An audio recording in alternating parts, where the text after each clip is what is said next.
Welcome to my channel. I am Issa and these are my top 8 books for Stoicism. Starting with number 1, Marcus Aurelius' Meditations. So this is more of a journal than a book because Marcus used to write to himself every day in a journal talking about the profound understanding of human behavior, and he provides insights, wisdom, and practical guidance on everything from living in the world to coping with adversity to interacting with others. Why I love this journal so much and why it's number 1 for me is that it's because it's so close to the modern problems we have today, even though this was written 2,000 years ago. This guy, Marcus, who was the greatest, most powerful person on the planet, left us this gem without meaning to. If he knew we were reading his journal, I think he would go crazy. Not that the Stoic in him would let him. But anyways, this journal is such a gem because I feel like whenever I go through a problem in life, I can flip through whatever book chapter that I know I need to go to, and I know it's gonna provide me with guidance on what to do with that problem. That's how relatable it is. That's why I love it, and I recommend it as a number 1 book for Stoicism. So please, if you haven't read this yet, go ahead, it will change your life. Okay, book number 2 is Can't Hurt Me by David Goggins. And this is a bit of a curveball because it's not directly related to Stoicism, but I truly believe in my heart that this is one of the greatest Stoics to live today. If you don't know who this guy is, he is basically the toughest man in the world. He actually has that title. If you Google who's the toughest man in the world, his name will show up. And the reason that he's the toughest man in the world is because through that book, he shows you all the hardships, all the adversity, all the problems, all the issues that he had to deal with and how he overcame them. And you just get so much inspiration from another human being because when you read this guy's story and you see how he got literally dealt with every bad card in life and still managed to overcome it, it makes you feel like you can change your life for the better. Because if a loser like him could do it, anyone can. And when I say loser, is because he admits he was a loser. He was overweight, he had no ambition, he was drinking milkshakes every day and eating donuts. So I'm telling you, this book will change your life. If you're not ready to read this book, it might offend you. So I'm warning you, have an open mind while reading it. But I'm telling you, this is one of the best books I've ever read. I remember at the end of the book, I was just so grateful for my life. I gave my family a big hug and just told them that you guys mean everything to me because we take so much things for granted. So thank you, David, for changing my life through that book. All right, book number 3 is How to Die by Seneca. This is an interesting book because it kind of shows you how to live your life, even though it's called How to Die. To Seneca, dying is the same as living. And I know that might sound confusing, but he argues that every moment, every day that passes is you dying slowly. So he's basically explaining an ancient guide to the end of life, how to approach death, how to think of it every day, how to meditate on it. And it just shows you all his life until the end where he decided to take his own life. It's a complicated story, but it's one of the most beautiful stories I've ever read about someone. And it just gives you so much gratitude and stillness and calmness for your life. So highly recommend How to Die. It's very important to remember our mortality every day so that we can remember how short our lives actually are and make the most out of it. Book number 4, very similar to the one I just showed you. It's also by Seneca, called The Shortness of Life. So this is a very short gem. It's a very short book to read. It's only like 34 pages. He talks about the shortness of life, but he makes a beautiful argument on why people feel like their lives are short and how you can make your life feel like it's a long and beautiful one.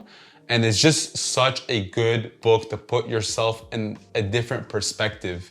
Highly recommend it. Please read this book with the combination on How to Die by Seneca. Very 2 good books to go together. Book number 5, this is the last one I'm gonna recommend from Seneca, and it's called How to Keep Your Cool. This is an ancient guide to anger management.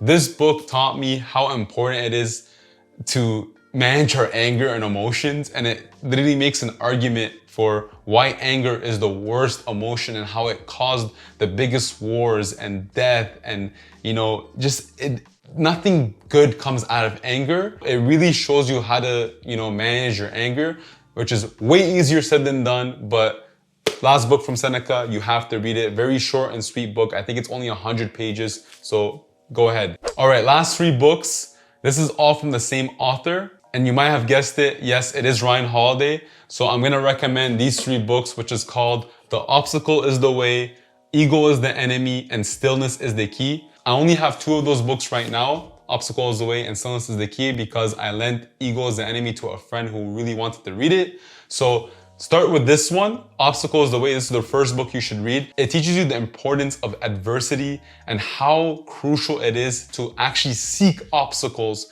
because it shows you through every single obstacle, you unleash or unlock a new inner purpose of yourself as a man, and you get to be stronger and independent and fucking just get your shit together. Like, it's such a sick book because it shows you so many like historical examples and stories about people who chose obstacles and overcame them and became amazing and some of the greatest people of all time. So definitely highly recommend this.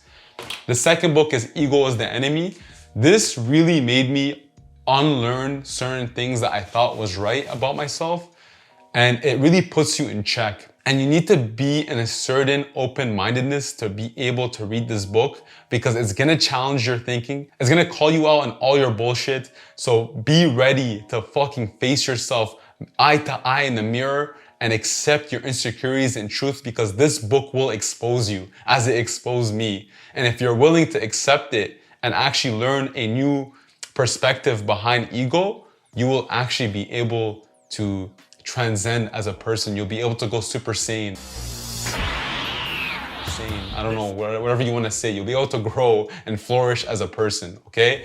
Lastly, this is the third and last book I'm going to recommend, book number 10, and it's called Stillness is the Key. This book, I read this maybe in like 3 days. Amazing book. Basically, stillness. This is what all, religions, philosophies, way of life, Taoism, whatever you want to call it, everyone leads to stillness. So there might be different approaches to life. There might be different ways of getting there, but Ryan Holiday does such an amazing job explaining how to reach stillness, where you can find it, and basically it's all with the domain of the body, the spirit, and the mind. So by targeting those 3 things and working your entire life to, combine these 3 and try to reach stillness, you will find a peace of mind in your everyday life in the present moment. So this is a beautiful book. It definitely taught me to enjoy the moment because we live in such a noisy world. So last book, highly recommend. Just because this is number 10 doesn't mean it's not amazing. I would recommend this as a number 1 book, but all these books that I recommended are just so goddamn good that you just have to read them. Those are my top 8 books. I hope you enjoyed this video. If you would like more content on Stoicism, please subscribe to my channel. It really support me and help the YouTube algorithm. So until next time.